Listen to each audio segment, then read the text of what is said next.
When we think about death, it's often surrounded by silence and stillness. The heart stops, the body becomes motionless, and the familiar breath that sustained life takes its final sigh. But there's a profound process that begins at this moment, something invisible yet incredibly significant. It's the journey of the soul, that core of consciousness that has inhabited the body throughout life. This journey isn't a sudden event, but rather a gentle detachment, akin to untying an old, intricate knot woven with experiences, emotions, memories, and choices. Near-death experiences provide us with intriguing glimpses into this profound transition. Many individuals who have been declared clinically dead, even if only for a few minutes, recount similar sensations. There's a sudden feeling of lightness, an unexpected peace, and a distinct sense of separating from the physical form. Some describe viewing their own body from above, as if floating near the ceiling, while others hear the voices around them but are unable to interact. Consciousness remains vibrant and alert, yet detached from its physical vessel. This separation is not just a physical detachment, but an energetic one. Spiritual traditions often speak of a silver cord that connects the physical body to the spiritual essence. This cord, as described, gradually becomes thinner until it finally breaks, marking the complete severance from the material world. However, not every soul departs with ease. In cases of sudden or traumatic deaths, or when individuals are particularly attached to their material lives, the detachment can be confusing and even painful. It's akin to waking from a vivid dream only to find oneself in an unfamiliar place. Emotionally, the impact of this transition is profound. Imagine living an entire life believing that death is the end, only to find oneself conscious, floating, and hearing the weeping of loved ones without the ability to comfort them. It's the start of a new cycle, yet without a map or clear direction. For those who are spiritually prepared, this moment is one of acceptance. The soul senses the presence of guides, spiritual friends, and beings of light who come to offer support. It's a gentle, almost maternal welcoming, a hand extended from another realm. The process of detachment begins with the last breath, but contrary to common belief, it's not the end, it's a new beginning. The soul is freed but carries the essence of its earthly experiences, both joyful and painful. It leaves the body, but not empty-handed. What happens next is a journey through a series of stages, each with its own significance and challenges. Quick favor: if this is making sense so far, hit that like button and drop 777 in the comments. Let's keep going. Picture waking in a familiar yet strange place. Colors appear different, sounds resonate both inside and outside simultaneously, and the people you know act as if you're not there. It's like being present and invisible at the same time. For many souls, this is how awakening in the subtle plane begins.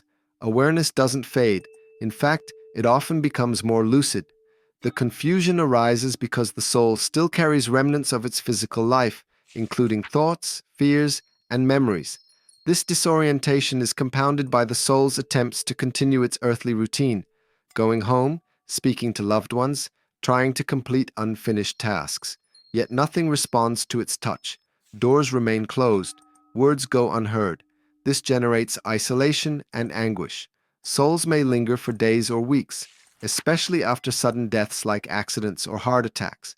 The shock is so great that they need time to grasp their new reality.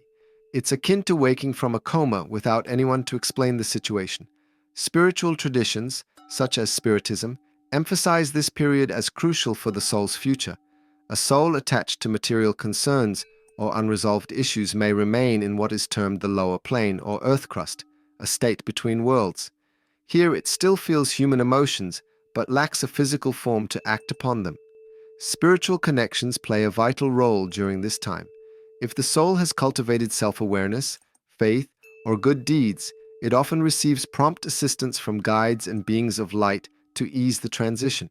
In contrast, a soul disconnected from such ties may experience a slower, more solitary process, although it's never truly abandoned. Interestingly, some in terminal states report seeing deceased loved ones in their final days. These encounters, often dismissed as hallucinations, might be early contacts with the subtle plane, a pre-awakening to the call from beyond. In the first hours after death, the soul may also observe its body's surroundings. witnessing the actions of paramedics, the grief of family members, and the arrival of friends. This adds to the initial confusion, as the soul perceives everything but is no longer part of the world it once inhabited. The concept of time shifts dramatically in the afterlife. While the earthly clock continues to tick, time in the spiritual realm takes on a different aspect. Many spiritual traditions, from Kardecist Spiritism to Tibetan Buddhism and esoteric Hinduism, teach that the first 7 days form a passage arc. This is an energetic corridor where the soul remains close to material reality. After the initial shock, the soul often seeks familiar references.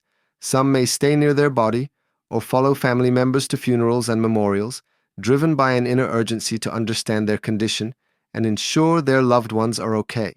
During this symbolic interval, events like wakes hold dual importance. For the living, it's a chance to say goodbye and offer comfort. For the soul, it's an opportunity to witness the impact of their departure. Every tear, every word of gratitude, every shared memory contributes to the soul's understanding of its legacy. Sensitive individuals might feel a gentle breeze or a sweet presence, signs of the soul navigating this human ritual. It perceives aromas, hears conversations, and sees photographs, all helping it weave the understanding that its earthly cycle has ended, a necessary step toward moving forward. In these 7 days, the soul vibrates at a frequency close to the material realm. The emotions of the living act like air currents, either gently guiding it toward more luminous dimensions or keeping it anchored by dense emotions like despair and denial. Prayer, loving memories, and acceptance can light the way, while grief and attachment can bind the soul, delaying its release. Many cultures mark the 7th day with rituals, symbolizing a magnetic closure where energetic ties begin to dissolve. The soul's journey is not a rigid mathematical process. Some spirits move through these stages quickly, while others linger due to unresolved attachments. The number 7 symbolizes a complete cycle, invoking the universal idea of transformation, akin to the phases of the moon or musical scales. Once this cycle concludes, the soul is ready to distance itself from earthly frequencies and enter more subtle transitional zones. For those remaining, understanding that their loved one's soul perceives their vibrations can transform the grieving process. Transforming pain into gratitude and sharing stories of achievements can tangibly contribute to the departed's peace. For those contemplating their own mortality, this 7-day corridor encourages living with fewer emotional loose ends, fostering forgiveness and building bridges instead of walls. After the initial week of strong material presence, the soul begins a quieter, equally profound stage, the 40 days of farewell. This period marks a deeper detachment from material ties and initiates a process of review, healing, and liberation. The number 40 is significant across many traditions. In Christianity, for example, Jesus is said to have remained among the living for 40 days after resurrection. In Spiritism, this cycle is seen as a time of energetic purification, while Tibetan Buddhism speaks of the bardo, a transitional state lasting up to 40 days. During these 40 days, the soul undergoes a self-review, akin to leafing through an old book of its life. This isn't about external judgment. Rather, it's an internal examination where the soul relives its choices and the intentions behind them. Crucially, it experiences the impact of its actions on others. If it caused pain, it now feels that pain from the other's perspective. If it loved, it re-experiences that love with all its emotional resonance. This deep understanding of one's actions is one of the most profound processes of the afterlife. Guided by beings of light, the soul isn't judged but assisted in understanding its life path. These guides show alternative paths, helping the soul comprehend why certain experiences occurred, and most importantly, how to learn from them. There's no changing the past, but this learning is key to true detachment, from guilt, resentment, and idealizations that tie the soul to its previous life. Throughout these 40 days, the soul's ties to earthly possessions, ambitions, and relationships begin to loosen. This doesn't mean forgetting loved ones, but recognizing bonds in their purest form, free from ego's illusions. However, to move forward, letting go is essential. Souls often feel the weight of family members clinging to them through grief and promises never to move on. While love may be present, such attachments weigh down the soul, hindering its journey. During this period, dreams of the deceased become more vivid, serving as opportunities for the soul to communicate, offer messages, or simply say one last farewell. These dreams are often encounters, allowing the soul to close chapters and soothe hearts. At the end of the 40 days, a final energetic release occurs. The soul, now lighter and more conscious of its journey, is ready to enter more subtle dimensions. It's a farewell to earth but carries forward the true bonds of love, lessons, and the essence of its being. For the living, this moment can be felt in unexpected ways: a sudden peace, an inexplicable calm, or symbolic events like a familiar scent, a song playing unexpectedly, or a butterfly landing nearby. These subtleties mark the beginning of the soul's true departure. The connection between the deceased and the living remains active and influential, especially in the months following death. Emotions from the living can profoundly impact the soul's spiritual journey. When we are emotionally connected to someone in life, we can sense their well-being without words. This connection intensifies in the spiritual plane, where emotions become direct energetic waves, reaching the soul with pure intensity. Grief is a natural response to loss, but when love becomes desperate attachment, it can act like spiritual chains holding the soul back. Phrases like, "I can't live without you," or "Why did you leave me?" carry such emotional weight that they draw the soul back. Often out of love, the soul returns, delaying its path while trying to comfort those left behind. These emotional ties can cause mutual suffering, with the soul unable to ascend and the living unable to heal. True love doesn't dissolve with death, it transforms. When the soul feels free to move on, it can still visit and inspire those it loves, but now with space for new experiences. After detachment and life review, the soul faces choices or an irresistible calling to move forward. Spiritual portals open, inviting it to continue its journey. The destination isn't a fixed place like heaven or hell, but a vibrational reflection of the soul's internal development.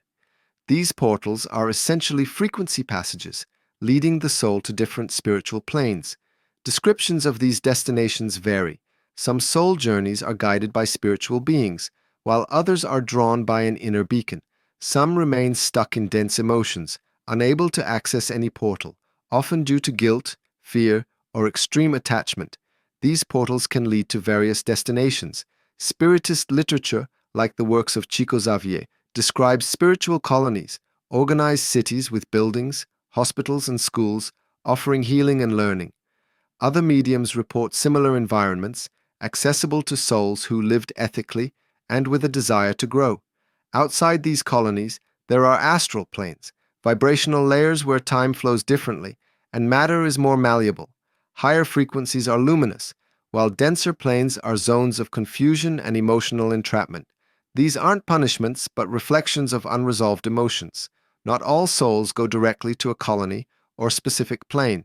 Many pass through transition zones for observation and initial treatment, akin to a triage room in a hospital. Here, souls reunite with deceased family members or spiritual guides. Does the soul choose its destination? Yes and no.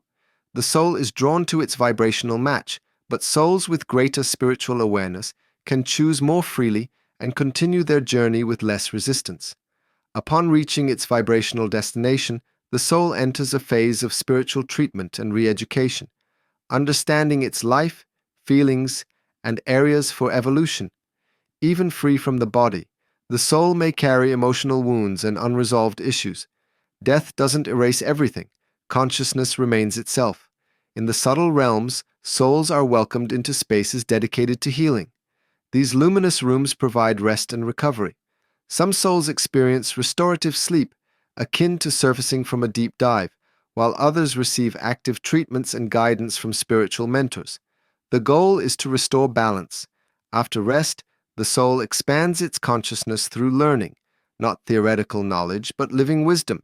There are schools in the subtle planes where learning comes from experiences and sharing with spirits at different levels. The soul revisits past mistakes with clarity, understanding emotions and universal laws like cause and effect. As the soul grows stronger, it prepares for the next step. This doesn't always mean immediate reincarnation. Some souls choose to remain in the subtle planes, continuing their learning and helping others. These spirits become agents of the spiritual realm, assisting in missions of support and inspiration. Others, recognizing what they still need to develop, decide to reincarnate. This decision is a conscious process discussed with guides and planned with precision, considering family environments, challenges, and lessons for evolution. Can the soul visit Earth? Yes, and it often does so to observe, say goodbye, or be near loved ones. These visits are subtle but impactful. Dreams are one common method, where the soul and living meet on the astral plane, exchanging looks and words left unsaid. These dreams are vivid, with striking details and clear messages, offering comfort and closure. In daily life, the soul may manifest through familiar scents, songs, or gentle breezes. These subtle presences provide support and remind the living of the soul's love. Spiritual apparitions are rare, often involving mediums or sensitive individuals. Protective interventions occur when the soul, acting as a guide, gently influences the living, preventing accidents or inspiring decisions. How can we facilitate these encounters? Keeping the heart open is crucial. Accepting the life cycle, cultivating good feelings, and offering sincere prayers create a bridge between realms. Remembering the deceased with joy and speaking to them with affection, without expecting answers, helps, but don't wait obsessively. Visits happen when the time is right, without harming the soul or the living. Through these experiences, we see life anew, valuing what truly matters, our energy and its influence on our journey and loved ones. Elevated souls visit easily, vibrating at higher frequencies, while the living keep their field light and conscious, tuning into these vibrations. As the first year after death concludes, vibrational portals open, marking significant transitions. The seventh day represents the initial release, the 40th day completes the detachment cycle, and the first death anniversary signifies a spiritual harvest. A year after departure, the consciousness moves forward, and those on earth transform pain into serene memory. Most souls by this time have settled into new stages, engaged in spiritual missions, or preparing for new earthly journeys. For the living, the first death anniversary can be a celebration of life's continuity in another form,